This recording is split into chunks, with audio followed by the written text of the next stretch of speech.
In this edition of Air Force Television News, the flood of the year and what Air Force men and women are doing to help. Guardian Challenge, 30 years of the best in missiles.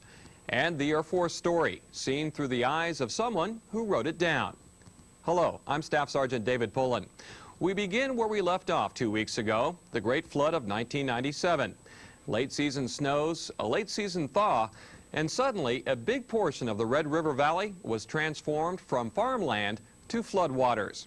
And right in the middle, the men and women of Grand Forks Air Force Base, North Dakota. The base quickly became a focal point, serving as a distribution point for tons of relief supplies and a dry haven for thousands who suddenly found themselves with no place to go. And now, even as the area is again more land than water, people's lives are far from anything approaching normal. Grand Forks is looking more like a city and less like a lake these days. The city is drying out. The rebuilding has begun. But despite the progress made in the wake of the Great Flood of 1997, people here still look to the Air Force for help. One source, the Refugee Center at Grand Forks Air Force Base. Most of the people who stayed at the center are back home. But even weeks after the floodwaters began to subside, some people still had no place to go. Right now, there's nothing I can go back to until I can get... My landlord can't get in, you know, we cannot get into the apartment building at all right now. 0050, okay. People at the Air Force Base like Airman Matthew Rush helped care for the last of the refugees, providing shelter and a link to the outside world. Getting out here and being able to help someone, that's, I don't know, it just feels good. It's the right thing to do. I actually feel like I'm earning my paycheck. Airman Rush is just one small but important part of the massive relief effort in Grand Forks. For these people, he represents everything the Air Force has done for them and their community. The Air Force and Red Cross and all the help has helped me feel better. You know, that I did have somewhere to stay, someone to talk to, you know, just say hi, good morning, I'm alive. The entire area was completely devastated. I just can't sit back and just let it happen. I got to go out and try and help some way, somehow. Soon, even for the last of the refugees, life will return to normal, at least as normal as life under these circumstances can be. The Red River left an ugly mark on the people of Grand Forks, but because of a lot of people, including more than a few in the Air Force, the people of Grand Forks are already bouncing back, trying to erase the memories of the flood, the destruction, the pain, and begin again. Senior Airman Joe Wallace, Air Force News, Grand Forks, North Dakota. The people at Grand Forks did provide shelter for the thousands suddenly homeless because of the flooding, but they provided something more. People have to eat, and through the efforts of the Air Force people stationed there, the Red Cross, and a group of Baptist volunteers, the refugees could at least look forward to some hot meals. 5 times? 5 times. How many? 1 time. 2 times. Just 2, I got. How are you today? Oh, I'm hanging in there. Hanging in there. Well, that's all we can do, right?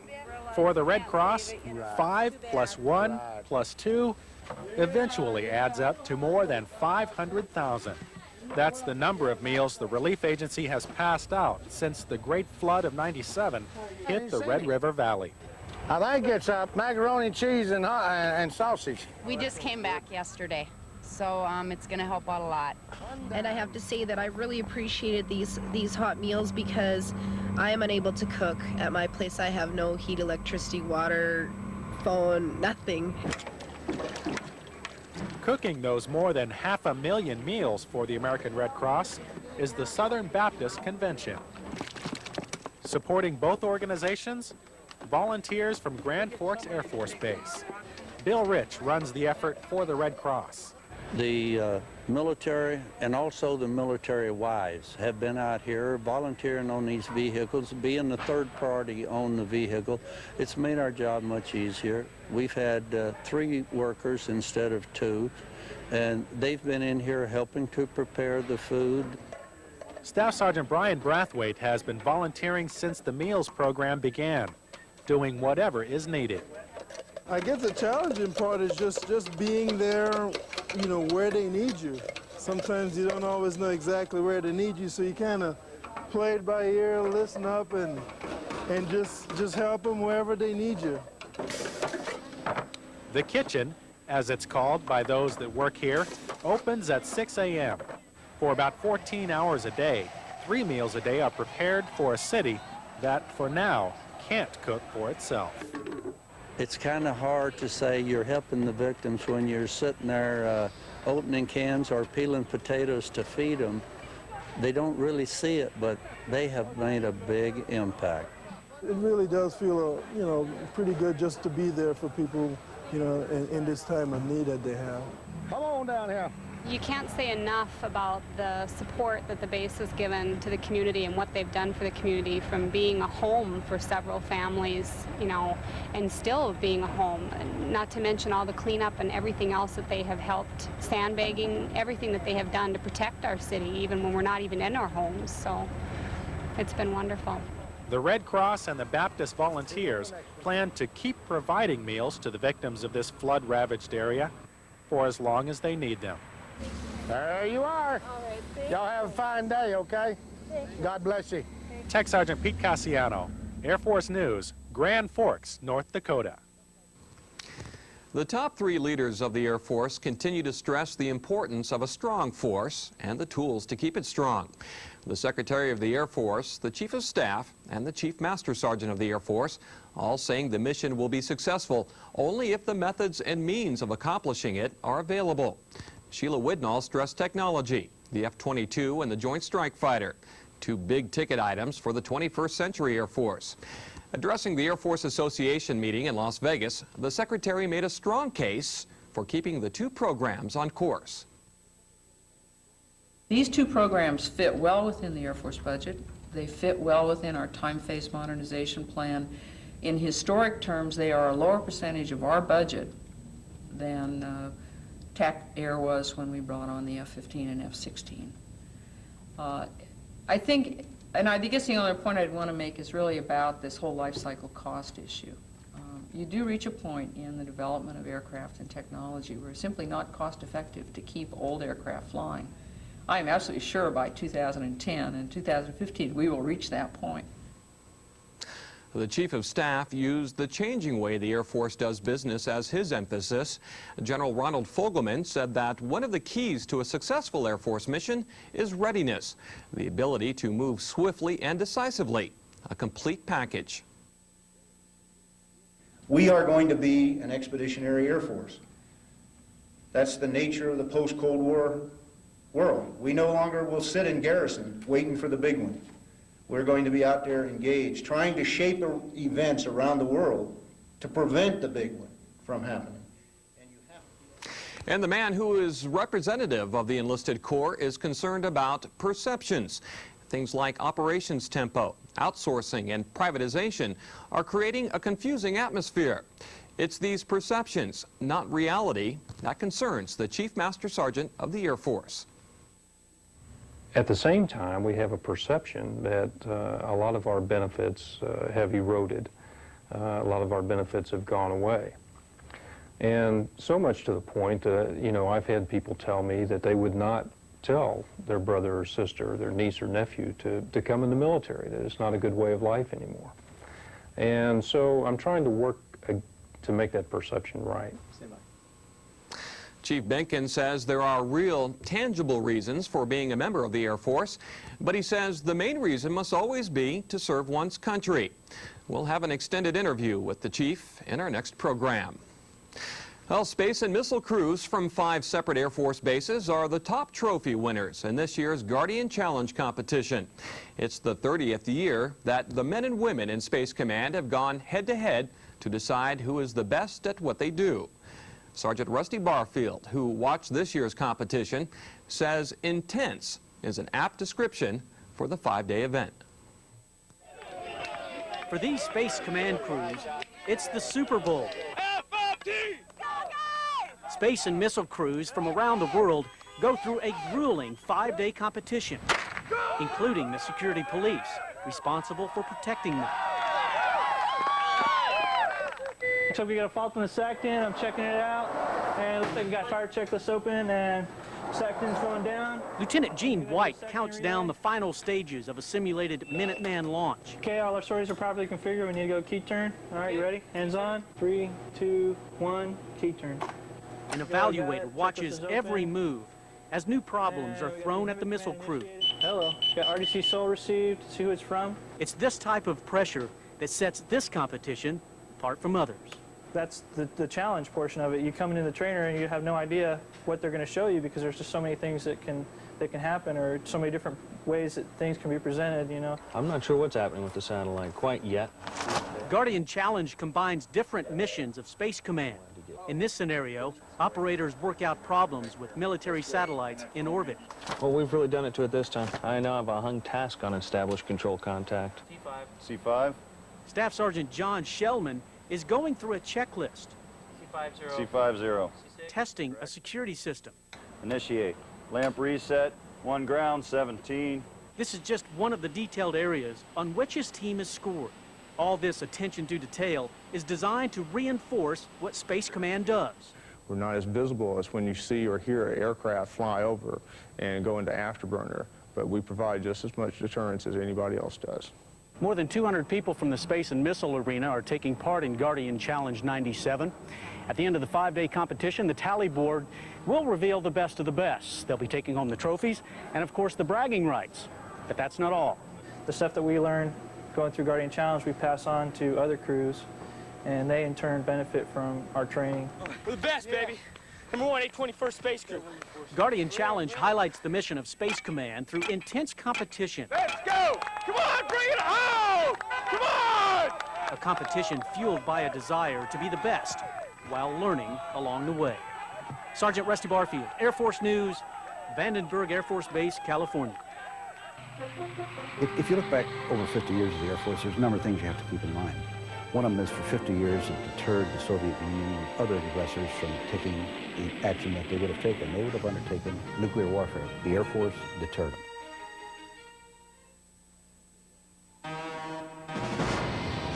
Change. It's coming faster.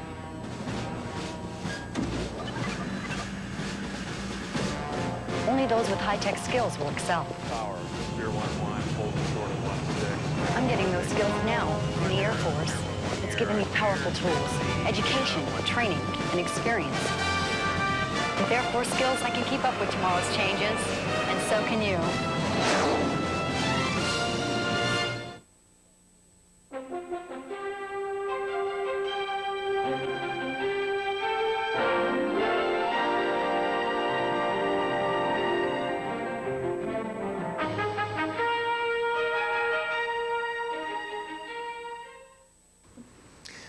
Dedicated people and state-of-the-art technology have shaped the Air Force through 50 years of war, civil unrest, and changing world situations. Through it all, the Air Force has remained vigilant and ready, one of the most powerful fighting forces in the world.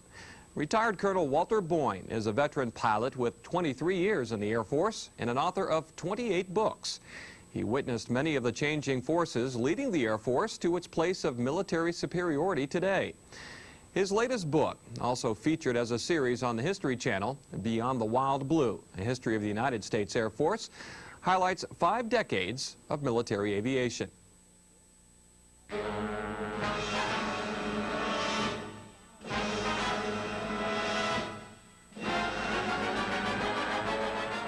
think people recognize that it's very much pro-Air Force, but it isn't a flax approach to it. I mean, it really takes the real Air Force values, and also where the Air Force made mistakes or didn't do as well as it did, it reflects that as well.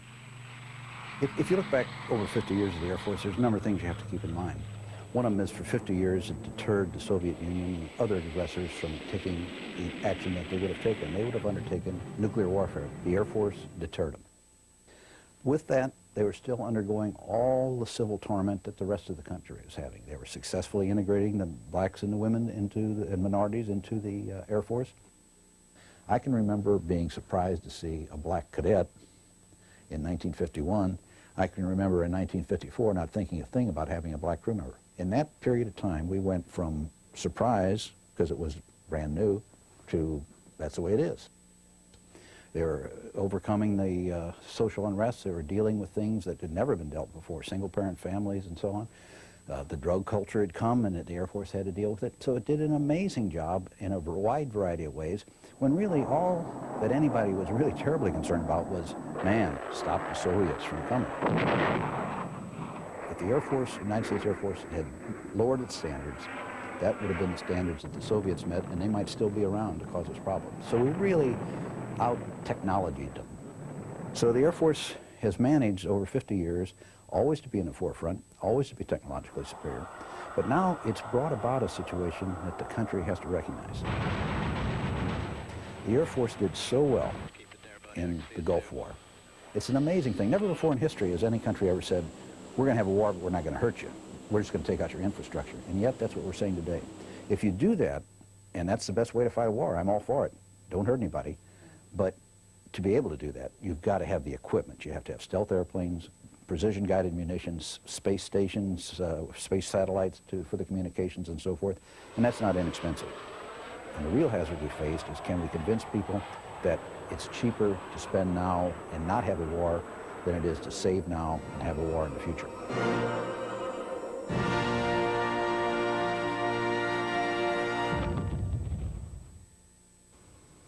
The television version of Colonel Boyne's book on the Air Force will be shown nationally on the History Channel the first week in June. In our next Living Heritage segment, we'll talk to the first man to break the sound barrier, Chuck Yeager. Centuries ago, the Mayan Indians built an enduring civilization, part of it in the Central American region known since 1981 as Belize. Today, the people of Belize are building their own modern structures with the help of some 20th century nation builders from the Air Force. Army Sergeant Rod Williams has our story. In the shadows of ancient ruins from a lost civilization, the U.S. military lays the foundation for tomorrow in the country of Belize. The U.S. military in Belize, their efforts are, they've helped build some bridges, they've helped build schools, and to help them get safe water, drinking water. And our specific mission, our unit, is helping with medical care. This major humanitarian effort, called Joint Task Force Pelican, is part of the New Horizons 97 project and combines resources from all the active services along with Reserve and National Guard units. Being a part of this humanitarian aid mission has been a high point in my career. Helping people that really need it makes you feel real good inside. While these service members showcase their wartime skills in a peacetime mission, they help bridge this small country to the next century. I think the mission is necessary for the military to provide training for personnel, real world training, and I think it's just as beneficial for the people that get the help that they need. Just like the nearby ancient ruins, the efforts of Joint Task Force Pelican are meant to stand the test of time. Staff Sergeant Rod Williams, Air Force News, Burro Boom, Belize. The Air Force has a history of creating and developing new technologies to do its job better.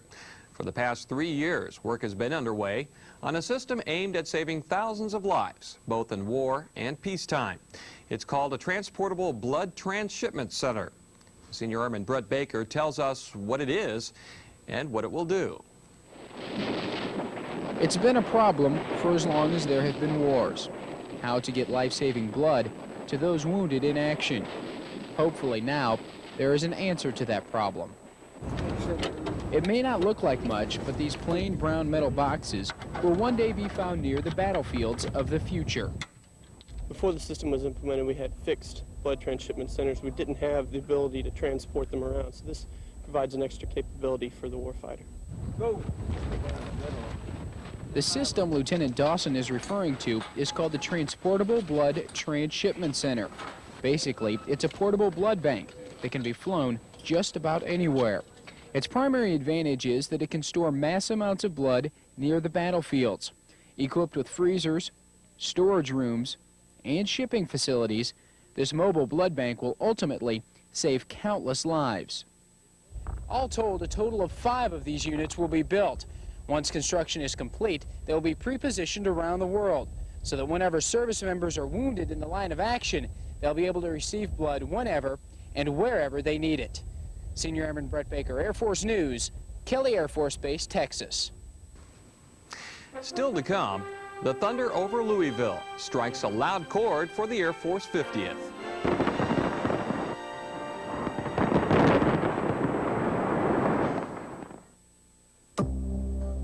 For anyone who believes there should always be someone to bring relief when people need it most.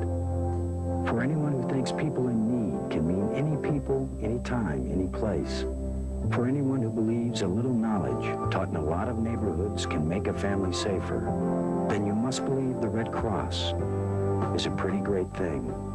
To do all this, the Red Cross needs your generosity. Please call now and offer your support, because help can't wait.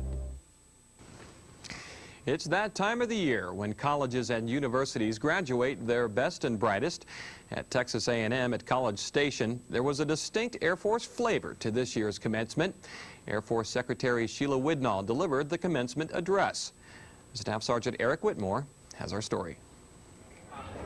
Graduation day at Texas A&M. Lots of pictures and lots of smiles. That's what greeted Dr. Sheila Widnall as she attended commencement exercises at the university. She accepted an invitation to the commencement after receiving a letter from the mother of a young airman trying to get into the school. Some of his college credits weren't being properly scored by your admissions office. So, I called your president, Ray Bowen, who is a good friend and colleague. He promised to look into the matter and get back to me. Well, he proposed a deal. Texas A&M would admit the airmen if I would give the graduation speech. Secretary Widnall talked about the similarities between Air Force values and those of the graduates. And I believe it is this aspect which ties us to our universities. Values of intellectual honesty, integrity, academic freedom, respecting differences, and more. That I will support and defend. In the afternoon, Dr. Widnall commissioned ROTC graduates as new lieutenants and ensigns in a joint ceremony. So help me God. Aye! Right! Then moved to the parade ground to see an important Aggie tradition, the final review of the Cadet Corps, where she served as reviewing official. Staff Sergeant Eric Whitmore, Air Force News, College Station, Texas. Secretary Widnall is no stranger herself to academia, having several degrees from MIT and holding a full professorship there before becoming the Air Force Secretary. During World War II, Japanese and American fighter pilots battled in the skies over the South Pacific. Well, one of those Japanese pilots, who became an ace, now lives in a suburb of Tokyo. He spent much of his time writing about his experience during the war. Senior Airman Lane Arnoff introduces us to this 81-year-old fighter pilot. Saburo Sakai had 64 confirmed kills during World War II and was the highest-ranked Japanese ace to survive the war. During the war, during World War II, I noticed that I didn't notice much difference between the Americans and the Japanese fighter pilots. I felt that, you know, we're both at it with all we had, everything we had, and we didn't want to lose the war. We gave it all we had. Saburo was drafted into the Imperial Navy at age 16. His biggest personal accomplishment was not losing a single wingman in his 200 dogfights. I would say about a year after the war ended, I was called to General MacArthur's office personally, and at that time I thought I was going to be thrown in prison for good the rest of my life.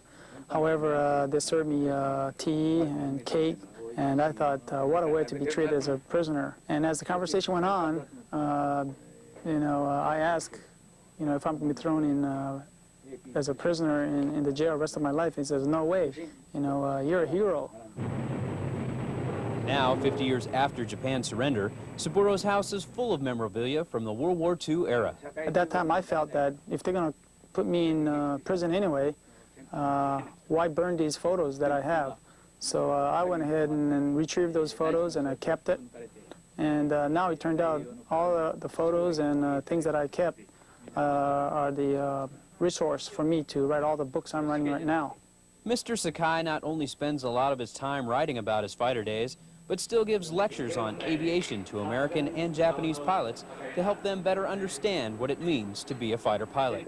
I feel that there's no difference. There's no difference between the way we think about fighting the war from World War II and present day. Objective, I feel, is to win. Saburo Sakai, once a sworn enemy, is now a friend. Senior Airman Lane Arnoff, Air Force News, Yokota Air Base, Japan. The Air Force helped usher in an annual celebration in Louisville, Kentucky that culminated with the famed Run for the Roses, the Kentucky Derby. Well, the two-week-long festival begins with Thunder Over Louisville, an event hosted by the Kentucky Air National Guard. This year, the Guard invited some extra horsepower to the home of the Churchill Downs to help celebrate the 50 years of the Air Force. They came from throughout the Ohio River Valley. 230,000 to the Air National Guard base alone. Thunder Over Louisville offered the public a look at what the service has to offer on the ground and in the air. With 136 aircraft, Thunder was 3 times its normal size. It was up to the Air National Guard to make this celebration of the Air Force's 50th anniversary an unqualified success. This is the first time we've had an air show this big on this base, and it's been quite a challenge right there. When he's not in uniform, Elliot works as an emergency medical technician in Louisville. His civilian boss was at the open house. It obviously gives us a better understanding of what their commitment is, I think, not just to the Air Force or to the military, but obviously to all of us. While the Thunderbirds and a host of other aircraft increased understanding in the air, the Guard took advantage of the time on the ground. So many of the people are unaware of what the Air National Guard actually does, and it gives us the opportunity to explain ourselves and what we do, and we're even sometimes not well known in our own communities. More than 1,000 Guardsmen made sure the weekend was a success and made sure the Air Force celebrated 50 years in style. And for the finale, more than 650,000 lined the banks of the Ohio River for the ground-shaking fireworks display, billed as the largest ever in the United States. Who's to argue? Staff Sergeant Gary Quessenberry, Air Force News, Louisville, Kentucky. It's quite a show. And that'll do it for this edition of Air Force Television News. We leave you with some more of the sights and sounds of Thunder Over Louisville. I'm Staff Sergeant David Pullen. See you again in 2 weeks.